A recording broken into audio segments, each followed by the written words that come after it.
When being right hurts. Plato's allegory of the cave, shadows up on the wall, building our lives on truths that are not true enough, in fact, are illusions. It's a great story. I've always loved it. Today, I want to tell you my story. And it's the story of the early years of my marriage. Now, both of us were children of divorce, and so my wife and I came to our marriage deeply committed to making it work. And my way of making it work was to figure out how not to live the batshit craziness of my family of origin. So I mounted a vigorous search, truths on which I could build a successful marriage, on which I could build a successful life. So I read and I studied and I learned all the truths about how to live right. I gathered up a bunch of these truths and would share them freely. Look, dear, best practices for money. I had a bunch of those. Look, dear, here's how we should approach food, how much sugar we should eat or how much we shouldn't. Hey, look, 27 principles for how one should spend one's time, how much television one should watch, a whole stack of books about how to raise kids. It was a silly one because I'd worked in a restaurant when I was in college. Here are the best practices for cutting vegetables. Now, I didn't care about vegetables even then. I cared about a life of commitment to best practices because if we don't do that, oh my God, I've seen where we're going to end up. So all of my truths, carefully researched, sourced from the best experts, authors, teachers, thought leaders. So I gathered up all the good truths and was committed to living them out together with our newly forming family, and they were true truths. They were. Problem was, they weren't true enough. And I figured that out watching them not make our lives better. In fact, for reasons I couldn't understand, this woman that I loved was wilting.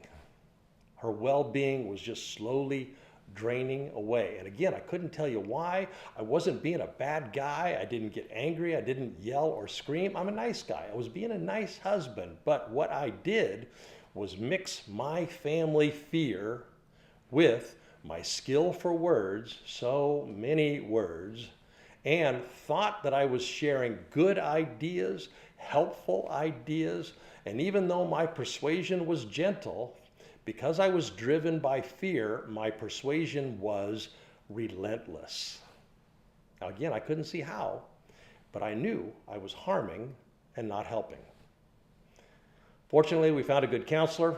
Fortunately, she disabused me of the notion that my way of living was going to be helpful. In Plato's words, what she helped me do was turn. Turn from the illusions on my wall to the light outside my cave. The story of the cave tells us, hey, buddy, there's a good chance your truth, the one you're building your whole life on, nah, it's not true enough.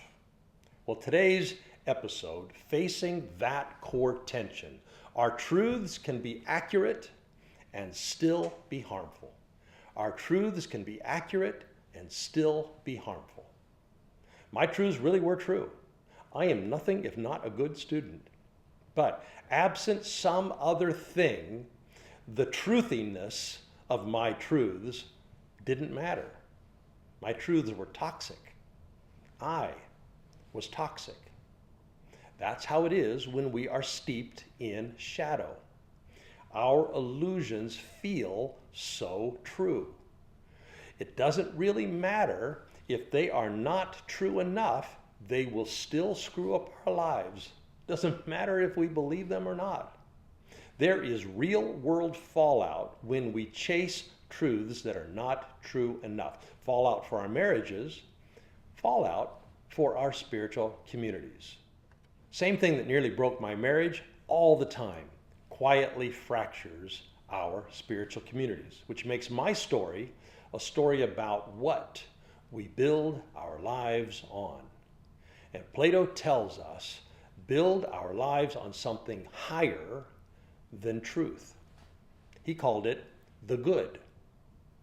Build our worlds on that. Now, the good, according to Plato, contains truth. It does. But it contains more as well. And the more is the secret sauce. So, what does that mean? If the point of leading is turning ourselves and inviting others to turn as well from illusion to light, how do we do that, and how do we invite people to do that? And again, Plato tells us. And it has to do with truth. Because he tells us that truth divorced from goodness and beauty, truth divorced from goodness and beauty will never be true enough. Truth divorced from goodness and beauty will never be true enough.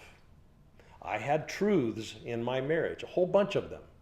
I was fiercely committed to living those truths, and I was gifted at persuasion. But in fact, I was trying to haul her into my fear-driven illusions. All of my convincing, all of my problem spotting, all of my solution suggesting, they were true. They were factually accurate. They were logically sound. They were morally righteous. But they were not beautiful. Mine was a way of being that did not heal, did not draw, did not invite, did not help me or anyone else see something that we had not seen. For that, we need beauty and goodness, because beauty and goodness shape desire, and desire makes truth accessible. So when we're leading out of the cave, that's the key. Build on the good. Combine truth with goodness and beauty. Alternatively, we can keep being informed by illusion and keep calling it truth. We can keep staying in the cave, living the world of illusions on the wall. Now, that is how we all learned to lead. Have some framing narrative, probably a compelling one. Believe it to be the one and true truth about things. And leading in that context is easy because we know the territory, we know the skills required. All we have to do is learn how to persuade or correct or clarify or defend or win the day. And the thing is, those skills will work. They really do produce results. They reinforce the existing system. What they don't do is they don't invite souls to see anything they have not yet seen. So, a different paradigm. Leading as turning to the light and inviting others to turn with us. What does that look like? Well, here's a few off-the-cuff examples. Kindness. Kindness for kindness' sake. That's a good start. Kindness not as a strategy, but as beauty. Kindness as beauty and kindness as goodness. Kindness for its own sake. Here's another. Leading with unanxious presence. That also is beautiful. Leading with spaciousness and slowness and curiosity. Allowing others to unfold because we listen without imposing, without having a certainty-driven agenda. Here's another. Leading as storytelling or metaphor making. That's how human beings try to describe something that we have seen, but that doesn't fit into the old familiar words, the old familiar phrases, the old familiar constructs. There are a lot of ways that leaders can combine truth with beauty and goodness. But we got to figure out what they are, because beauty and goodness evoke desire and move people and make people feel safe enough to think differently, to open our hearts and our minds to new ways. The essential skills for leading out of the cave, the essential skills for leading people through deconstruction and reconstruction, accessing the good. Well, after a year of counseling and a few more years of me being on a steep learning curve, our marriage was healed beautifully. I couldn't name it then, but what healed our marriage is, in the language of Plato, was that discerning the good, reconnecting my small truths with beauty and goodness. I let go of my anxious, fearful attachments, things that I believed would protect us from danger. I allowed back in peace and presence and non-anxiousness. I allowed back in the beautiful.